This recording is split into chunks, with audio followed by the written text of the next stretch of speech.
guys, hi people, what's up, what's up, what's up, what's up, what's up, what's up, hey. That was so unnecessary, but anyways. How are you all doing? Welcome back to the Centennials Heart. In case you're new here, my name is Kimberly Wakitawa and I am the Centennials Heart. Yeah, the car was banged and I was saying that is a Centennials Heart.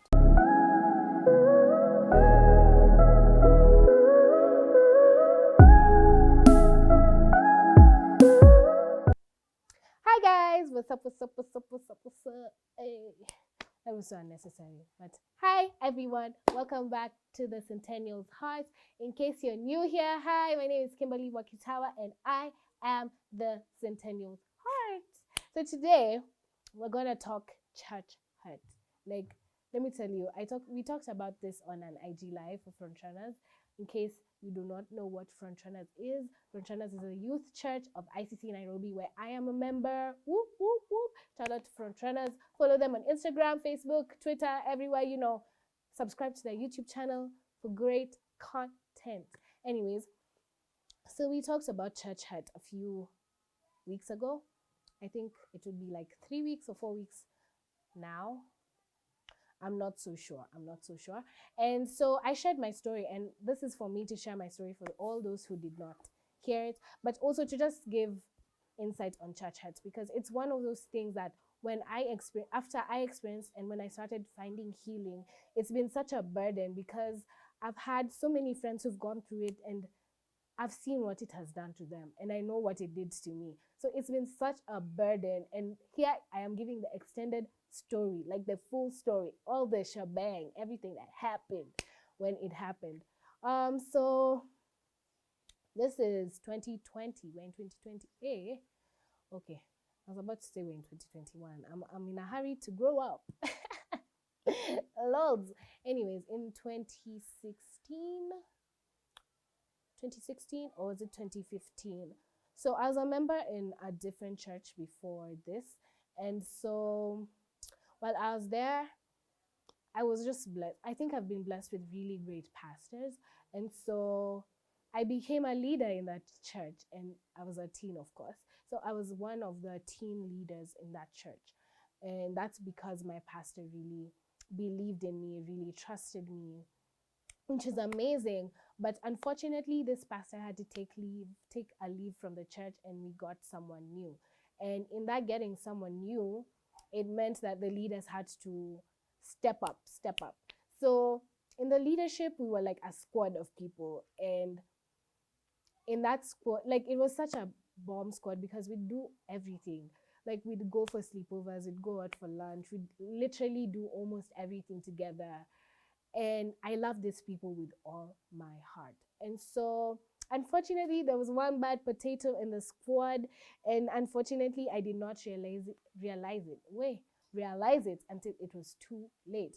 So this girl, I'm a very compassionate person, and so she had told me how her family was struggling and all these things. And so, me being the kind heart I am, I invited her into my home. Why am I saying my home like I own this house? Into my parents' home where I live. So I invited her into my home, and she'd come for sleepovers. And I remember there's a time she came for a sleepover, and she brought her friend, and I gave her outfits I had gotten from my aunt in the States that time. Some really bomb, really amazing outfits. And so I gave them to her so that they could go out. And she had said she was going to return them, but fam, did I find those outfits again? Oh, it was a lie. It was a joke. Yo. Anyways, so that went, and then the thing that made me realize that this girl was not what she said she was I had this really amazing chain that I was given by my aunt, and she had gifted it to me during a very important thing. I was born Catholic, so I think it was confirmation or Holy Communion, one of those big events. So she gifted me a bumblebee necklace, which I loved with everything that I had. I loved it so much. So she gifted it to me, and at a hosting this girl for a sleepover, it went missing. But me, did I think it was her? No, but my mom did suspect that it was her, and I would always tetea this girl. What is tetea? Defend. I would always defend this girl. And funny enough, one day when my mom was doing her escapades, she met this girl's mom and she had the chain. And so she came and told me, I've seen your chain on Nani's mom's neck. And I'm like, what the hell? So someday when I was just walking shamelessly in these streets of Imaradaima. And I met with her and I saw the chain and I was just like, yo, I trusted you. Like, I felt so betrayed. Anyways, but who is Kimberly? I forgave the girl, but I said I was not going to get that chain back because it is contaminated. You guys, as much as I'm kind, I also have a little bit of pride. So I left the mommy with the chain, and then I forgive the chick. I am. Shot number 2. Now this is where the story gets juicy. This is where the real thing happened. You know what I'm saying? So there's this time my dad is a tour guide, and so there's this time my mom and my dad went on a safari together. Like when my dad was working, he decided to take my mom along, which was really sweet. Oh, it was so nice. So I had the house all to myself. I was in day school, my brother was in boarding school, so man, it was a party. Okay, it wasn't a party because I was not that crazy, guys. I was not that crazy. What is happening to my tongue? What happened? So on Sunday, I left the house. I went to church, and then after church, so let me tell you, guys. Let me just say there's some men out here who are very beautiful. They're very beautiful to the eyes. They're very attractive. So in our church, there was this one man who was, he was he was just everything. He was beautiful.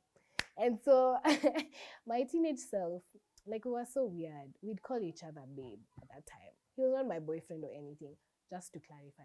Mans was not mine. But we'd call each other babe and kind of do things that dating people would do. Like, we'd act like we're dating, but it was just a ship. It was just a ship.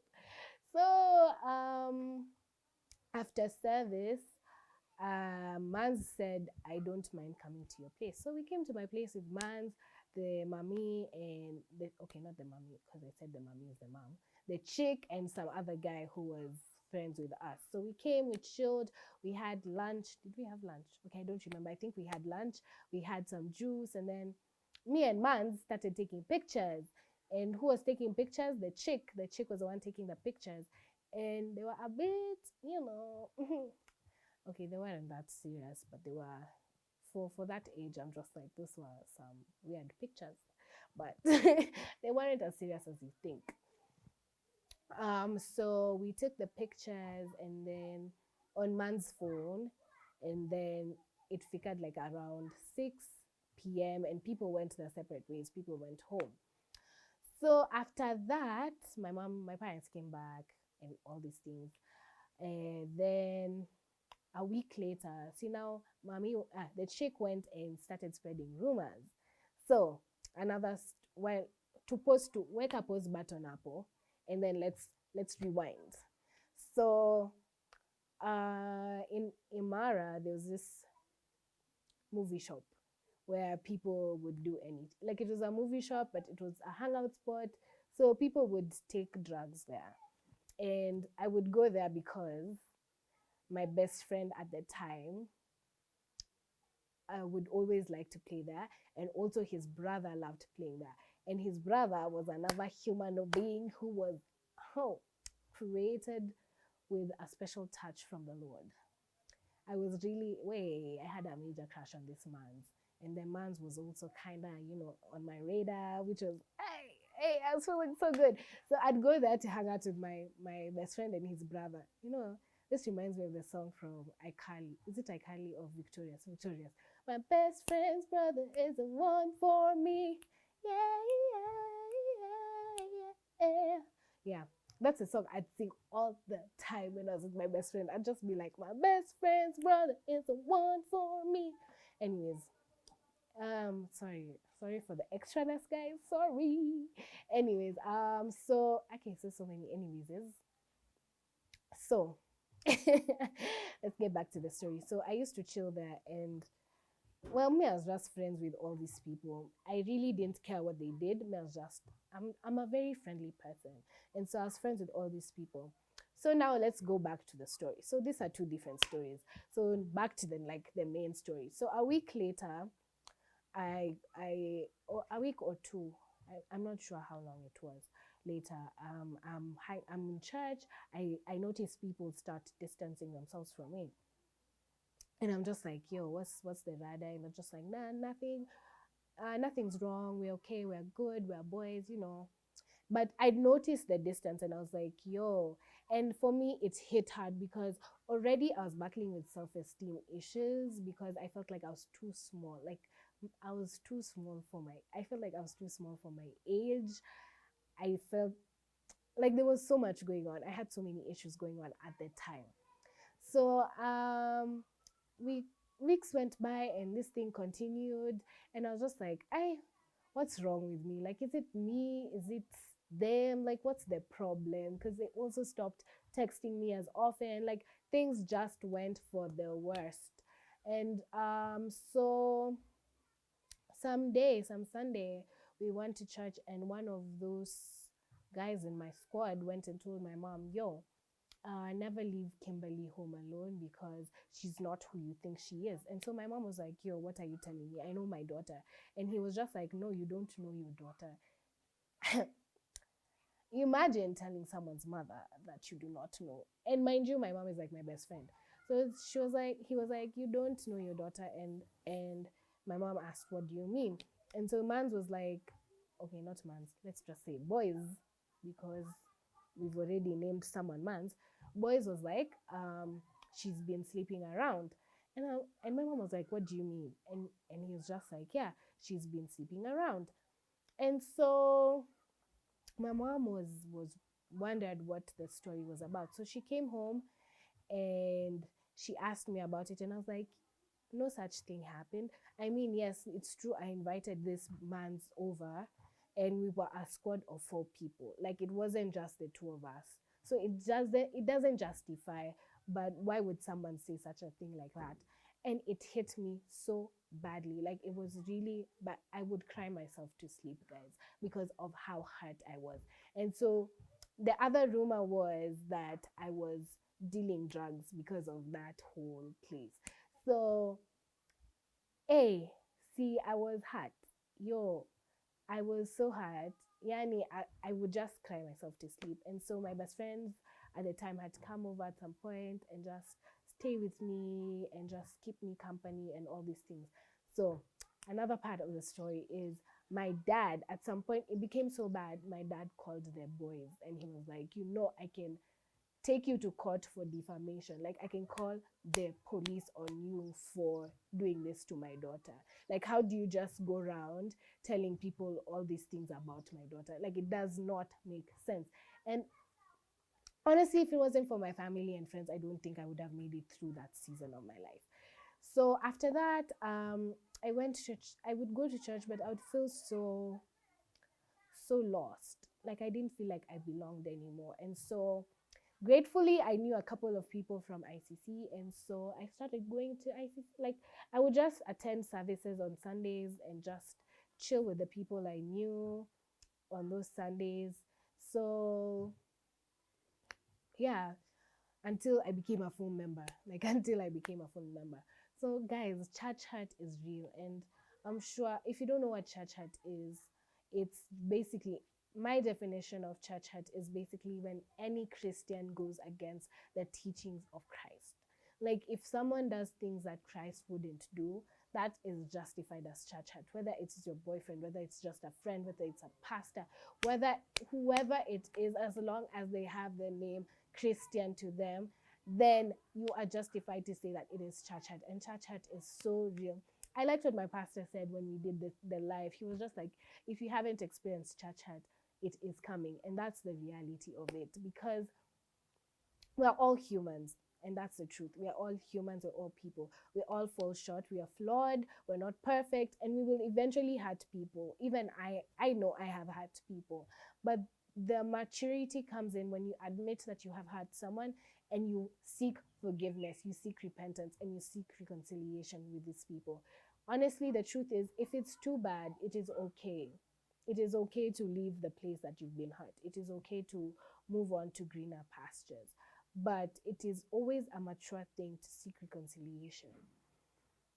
Church hurt can honestly take a toll on you. And the truth is, if you would like to take a break when such things happen, it's fine. It really is fine. Like, you need healing. And when the healing starts to come, and I think the truth is, you need to surround yourself with people who will support you and who will walk this journey with you and just help you through the healing process. Real friends, like, keep your circle close in such a time, if they're not the ones who have hurt you. But church hurt is so real, my people. Like, oh my gosh, I look back and I'm just like, well, I'm grateful. I'm really grateful, because you learn so much about how to handle yourself. Honestly, I think I'm so much stronger after experiencing what I did. But it is really painful. It really is, because we have expectations of people who are in the church. We have expectations of, and that's why when someone who's in the world hurts you, it doesn't hit as hard as when someone who's in the church, someone who bears the name Christian, hurts you. Like, it's a whole new ball game when a Christian hurts you. And so let's be more graceful. Let's be more open. Let's be more, like, let's pay attention to the things that we say to people, the things that we do to people, the things that we say about people. Like, don't just say things when you don't have facts. Don't start rumors. Don't make assumptions. Like, have your facts straight before you start talking about someone with someone else. And be mature enough to, even, like, if you find out something about someone, be mature enough to go to that person and find out, yo, what's the radar? What's happening? What is this? Is what I'm hearing true? Before you spread it to a whole group of people, and then the person ends up getting hurt by things that are not even true. Guys, let's be more aware of our surroundings. Let's not assume. I'm telling you guys, church hurt is so real and it's so painful. And we just need to learn how to navigate through it. It never ends. That's the truth. It really never ends. But we need to learn also how to handle it and how to work through it every time it happens. Like, for me right now, I'm so much stronger. I'm so much aware of how I'm feeling, and I allow myself to feel these things, because if you sink your feelings in some mchanga, hey, when they erupt, it's like and you feel everything and you feel so many things. But allow yourself to feel. If you've been hurt, acknowledge that you've been hurt and just move through it, work through it, learn through it, grow through it. At the end of the day, it's about your sanity, your life, your growth. And yeah, that's basically it. So that was a long story time. I feel like I've talked for so long. I'm not sure how long this video will be. We'll know when we edit. But I hope this ministers to someone, honestly. And if you're going through church hurt, or you've gone through church hurt, you know what? Hit my DM, hit my Insta, hint. Hey, Jesus is almighty God.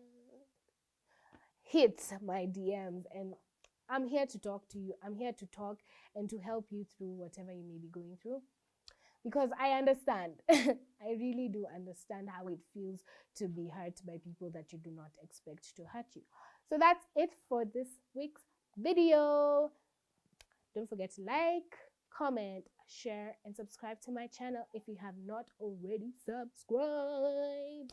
See you guys next week. I think maybe we could do a cover.